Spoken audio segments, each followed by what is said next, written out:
Pa sa inyo yung gago na yun ah. Oo nga. Pumunta dyan sa San Jose. Sabi ko nga, kung nabalitaan namin, pakikiliti ko sa'yo eh.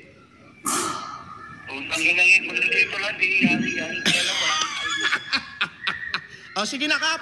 Sige na, Kap. Pagla-live muna ako. Isa-shoutout kita. Thank you. Sige.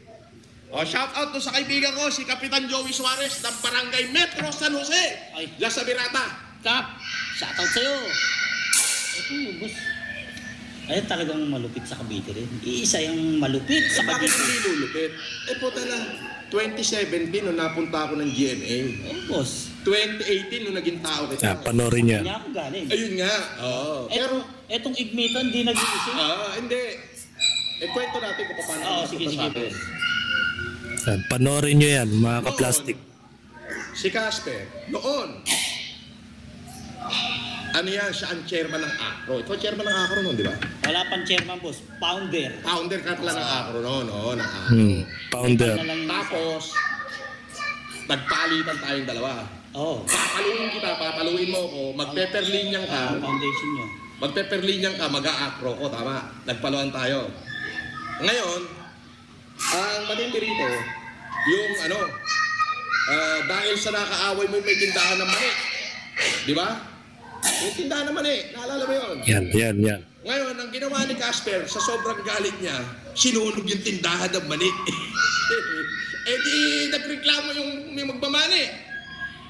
Kukunin siya ngayon ng mga pulis sa galing Kapitolyo. Hinarang ko yun. Kasama ko yung kaibigan kong congressman, si Jason Javier. Wala namang kaso pang naisasampa. Sabi ko, bakit niyo kukunin? Hindi yan hot pursuit kasi 24 hours na nakalipas.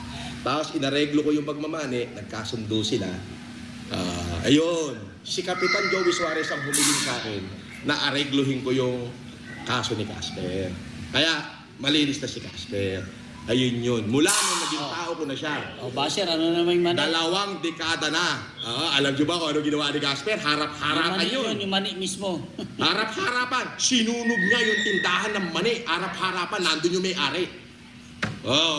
Di ba? Hinamon yung pagkalalaki niya. Di pinakita niya. Ngayon, lumipas yung 24 hours, nag-complain sila doon sa Capitol. Dumating ngayon isang truck na lespo para kunin siya pagka naka-full butter gear. Nandun naman kami ni Congressman Jason Javier. Hinarang namin. Asan yung warrant of arrest nyo? Yun. Doon po siya nagsimula naging tauhan. Jimmy Solis! Shout out daw, sabi nung bata ko ni Kapitan Joey Suarez ng Cesar Birata.